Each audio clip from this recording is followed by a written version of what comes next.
혹시 누군가에게 내 목소리가 들리지 않는다고, 내 존재가 보이지 않는다고 느껴본 적 있으신가요? 과거의 상처가 여전히 나를 붙잡고 놓아주지 않는 것 같아 힘드셨나요? 그렇다면 당신은 결코 혼자가 아닙니다. 지금 이 시간, 이 공간은 바로 그런 당신을 위해 마련되었습니다. 우리는 이곳에서 함께 상처를 치유하고 성장하며 고통과 과거 너머에 있는 진정한 나 자신을 다시 발견해 나갈 것입니다. 만약 이 이야기가 당신의 마음에 작은 울림을 준다면 잠시 시간을 내어 구독 버튼을 눌러주세요. 그리고 이 영상을 공유해 주십시오. 당신의 이 작은 행동이 보이지 않는 곳에서 홀로 아파하고 있을 또 다른 누군가에게는 따뜻한 연대의 손길이 될 수 있습니다. 당신이 보내는 선한 영향력은 분명 더 큰 축복으로 돌아올 것입니다. 우리가 무언가를 회복한다고 말할 때 그건 무슨 뜻일까요? 네, 바로 되찾는다는 의미입니다. 잃어버렸던 것을 다시 손에 넣는 것이죠. 그렇다면 중독으로부터 회복했을 때 당신은 무엇을 되찾게 될까요? 그것은 바로 당신의 삶, 당신의 자아, 당신의 본래 모습 그 자체입니다. 이것은 매우 중요한 사실을 우리에게 알려줍니다. 당신의 진정한 자아, 당신의 본질은 단 한 번도 망가진 적이 없다는 것입니다. 잠시 그 모습을 잃어버렸을지는 몰라도 결코 사라진 적은 없었습니다. 그저 짙은 안개 속에 가려져 보이지 않았을 뿐입니다. 많은 사람들이 저는 회복 중입니다 라고 말합니다. 물론 그 표현이 많은 이들에게 도움이 된다는 것을 알기에 비판하고 싶지는 않습니다. 하지만 저는 그 말의 이면에 있는 전제에 동의하지는 않습니다. 중독은 당신의 진짜 문제가 아니었습니다. 중독은 문제의 본질이 아니라 그 문제를 해결하기 위한 처절한 해결책이었습니다. 그렇다면 진짜 문제는 무엇이었을까요? 그것은 바로 안전함의 부재, 내면의 따뜻함의 결핍, 소속감의 상실, 그리고 마음의 평화가 없었다는 것입니다. 진정한 질문은 이것입니다. 그 문제는 어디에서부터 시작되었는가? 어린 시절, 형제들이 모두 잠든 깊은 밤, 홀로 창가에 앉아 술에 취한 부모님이 탄 차가 무사히 집으로 돌아오기만을 기다리던 아이가 있습니다. 그 아이의 마음을 가득 채웠던 것은 끔찍한 공포였습니다. 제가 당신에게 묻겠습니다. 그 두려운 감정들에 대해 누구와 이야기를 나누었나요? 아마 아무에게도 말하지 못했을 겁니다. 바로 그 순간 아이는 세상에 던져진 메시지를 받습니다. 얘야, 너는 철저히 혼자란다. 내 곁엔 아무도 없어. 이 깊은 고립감은 내면의 차가운 냉기를 만들어냅니다.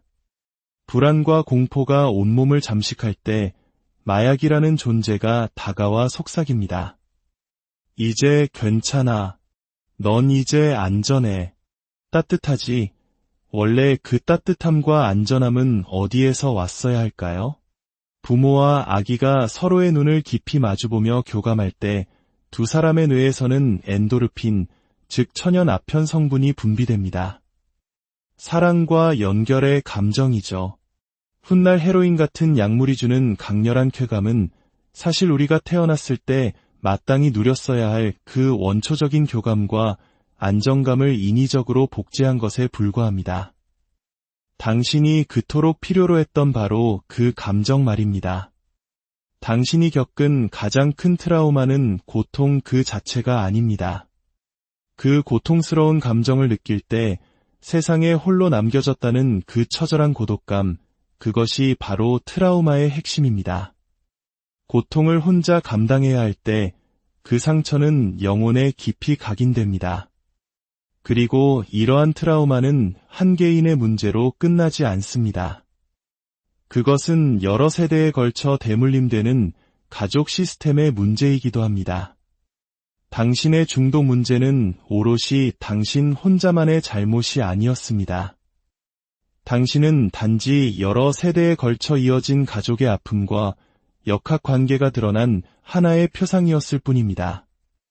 문제의 뿌리는 사실 가족 시스템 전체에 있었습니다. 그렇기에 누군가를 진정으로 돕고 싶다면 돕는 사람 자신 또한 그 문제의 일부임을 인식해야 합니다. 너는 아프고 우리는 건강하니 우리가 널 고쳐주겠다는 오만한 태도로는 아무것도 해결할 수 없습니다.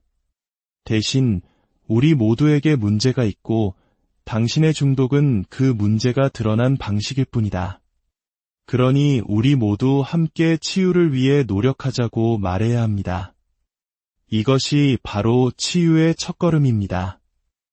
치유의 과정에서 어떤 이들은 영혼의 어두운 밤을 거쳐 극적인 깨달음과 평화를 얻기도 합니다.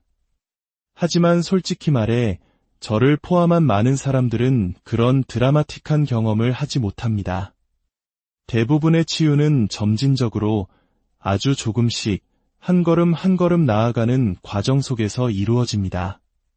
그리고 그 내면의 평화는 다른 사람에게 건네줄 수 있는 물건이 아닙니다. 당신이 그 평화를 삶으로 살아낼 때 사람들은 당신 곁에서 그 기운을 느낄 수는 있겠지만 결코 그것을 억지로 줄 수는 없습니다. 우리가 이야기하는 치유의 핵심에는 연민이 있습니다. 진정한 연민이란 무엇일까요? 연민에는 여러 단계가 있습니다. 첫 번째는 상대방을 향한 순수한 관심입니다. 그 사람의 안위를 걱정하는 마음이죠. 하지만 그것만으로는 부족합니다. 두 번째 단계는 상대방의 경험에 대한 깊은 호기심입니다. 당신에게는 도대체 무슨 일이 있었던 건가요? 어쩌다 여기까지 오게 되셨나요? 라며 진심으로 그 사람의 이야기를 궁금해하는 것입니다. 세 번째 단계는 더욱 깊은 차원의 공감입니다. 저는 이것을 알아봄의 연민이라고 부릅니다. 혹시 살면서 성, 도박, 쇼핑, 자해, 음식, 마약 등 무언가에 중독된 사람을 만났을 때 그 사람의 모습 속에서 자기 자신의 그림자를 발견한 적 없으신가요? 아, 저 모습이 내 안에도 있구나 라고 깨닫는 순간 우리는 판단을 멈추고 깊은 유대감을 느끼게 됩니다. 이것은 자기인식을 동반한 교감입니다. 그리고 네 번째 단계는 가능성의 연민입니다. 상대방을 볼 때 그들의 거친 태도나 역기능적인 행동, 문제 너머에 있는 그 사람의 본질, 그 온전한 존재를 바라보는 것입니다. 당신이 스스로를 보기 전에 누군가가 먼저 당신의 진정한 가치를 알아봐 주었을 때 비로소 당신도 자신을 제대로 볼 수 있게 됩니다. 이 모든 연민의 단계들은 결코 수동적인 감정이 아닙니다. 매우 적극적이고 능동적인 참여를 요구합니다. 한 연자는 이렇게 말했습니다. 연민이 존재할 때에만 사람들은 비로소 자신을 진실하게 마주할 용기를 낸다. 당신이 타인에게 보여주는 연민은 그들이 스스로를 볼 수 있게 하는 거울이 되어줍니다. 그렇다면 중독으로 고통받는 이들을 어떻게 도와야 할까요? 세 가지 원칙이 있습니다. 첫째, 그들을 있는 그대로 수용해야 합니다. 판단하지 않는 것입니다. 당신의 헤로인 중독 경험으로 돌아가 봅시다. 그 약물은 당신에게 따뜻함, 소속감, 내면의 평화, 심지어 사랑이라는 감정까지 주었습니다. 어린 시절 가장 연약하고 무력했을 때 받지 못했던 것들을 채워주었던 것이죠. 그 이유를 이해한다면 그 행동을 좋아하지 않을 수는 있어도 결코 그 사람을 판단할 수는 없습니다. 이 사람은 우리 모두가 필요로 하는 무언가를 얻기 위해 지금 이 방법을 쓸 수밖에 없구나 라고 이해하는 것이 비판 없는 수용입니다. 둘째, 밀어붙이지 말라는 것입니다. 한번 손을 내밀어 보세요. 제가 당신의 손을 밀면 당신은 본능적으로 어떻게 반응하나요? 네, 저항하며 되밀어냅니다. 자연의 법칙입니다. 모든 힘에는 그에 상응하는 반작용이 따릅니다.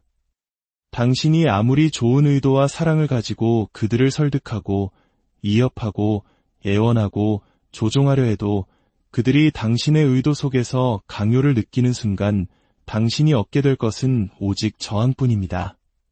그래서 사랑하는 사람이 중독 문제에 빠졌을 때 가족에게는 3가지 선택지가 있습니다. 2가지는 현명하고 1가지는 어리석습니다. 안타깝게도 대부분의 사람들은 가장 어리석은 선택을 합니다. 현명한 선택 첫 번째는 이렇게 말하는 것입니다. 내게 그런 습관이 있구나. 내 삶에 그럴 만한 이유가 있었겠지. 나는 그 모습이 걱정되고 마음이 아프지만 그건 너의 삶이니 존중할게. 그리고 나는 언제나 내 곁에 있을 거야. 현명한 선택 2번째는 이렇습니다. 나는 너를 판단하지 않아. 너는 너만의 이유로 그 행동을 하고 있겠지. 하지만 그 모습을 곁에서 지켜보는 것이 나에게는 너무나 큰 고통이야. 그래서 내가 그 안에 있는 동안에는 미안하지만 나는 너와 거리를 두어야 할 것 같아. 이것 또한 자신과 상대를 존중하는 사랑의 방식입니다. 가장 어리석은 선택은 이것입니다. 내게 그런 끔찍한 습관이 있다니. 내가 내 인생에 개입해서 너를 바꾸고 통제하고 강요해서라도 반드시 고쳐놓고 말겠어. 이것을 우리는 공동의존이라고 부릅니다. 이 방법은 저항과 분노만 키울 뿐 아무런 긍정적인 결과를 낳지 못합니다. 중독의 정의는 간단합니다. 단기적으로는 쾌락이나 안도감을 주지만 장기적으로는 해로운 결과를 초래하고 그 해로운 결과를 알면서도 멈출 수 없는 모든 행위를 말합니다. 그렇기에 좋은 중독이란 개념은 성립할 수 없습니다. 중독이라는 단어의 어원은 라틴어로 노예 상태를 의미합니다. 좋은 노예 상태란 존재하지 않는 것과 같습니다. 우리가 사는 이 사회 전체가 사실 거대한 중독에 빠져 있습니다. 더 많이를 향한 중독입니다. 더 많은 이윤, 더 많은 부, 더 많은 권력, 더 많은 쾌락. 경제는 끝없이 성장해야만 하고 스마트폰은 우리의 쾌락 중추를 자극해 잠시도 손에서 놓지 못하도록 설계되었습니다. 식품회사들은 최고의 과학자들을 고용해 설탕, 소금, 지방의 어떤 조합이 우리의 뇌를 가장 강력하게 중독시킬지 연구합니다. 이것은 마치 구멍난 배와 같습니다. 물이 계속 새어 들어오는데 구멍을 막을 생각은 하지 않고 그저 더 큰 바가지를 만들어 물을 퍼내려고만 합니다. 우리는 비만의 근본 원인을 해결하기보다 비만 치료제를 개발하는 데 열을 올립니다.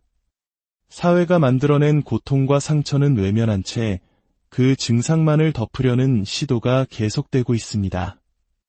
우리는 트라우마라는 단어를 너무 쉽게 사용하기도 하고 또 너무 사용하지 않기도 합니다. 모든 고통스러운 경험이 트라우마는 아닙니다.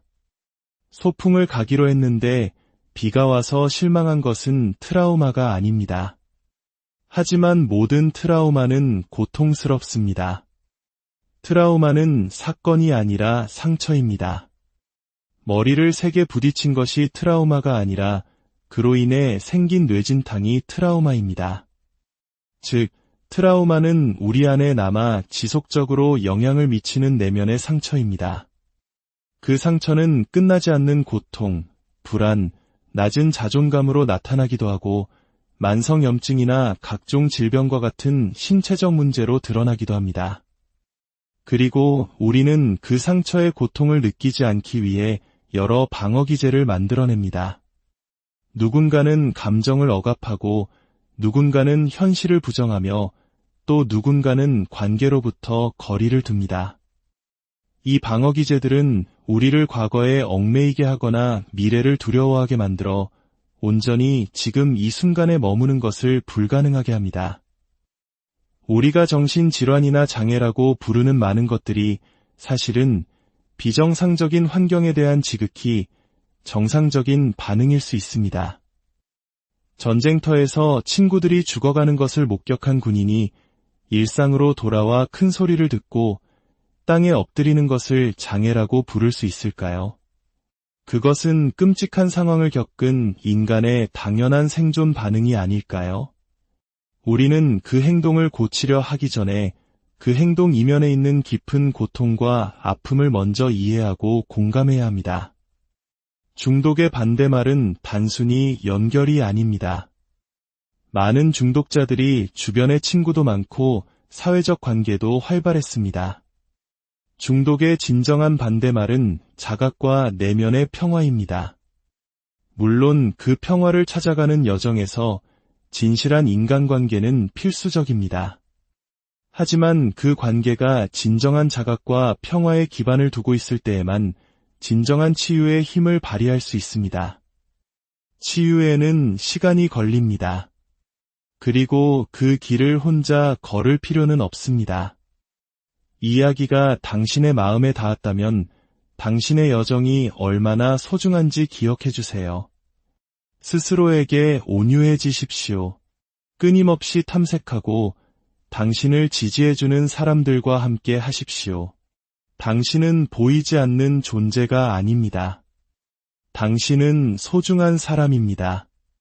그리고 당신은 결코 혼자가 아닙니다. 마지막으로 당신의 성장을 확인하는 의미에서 마음속으로 조용히 되뇌어 보세요. 나는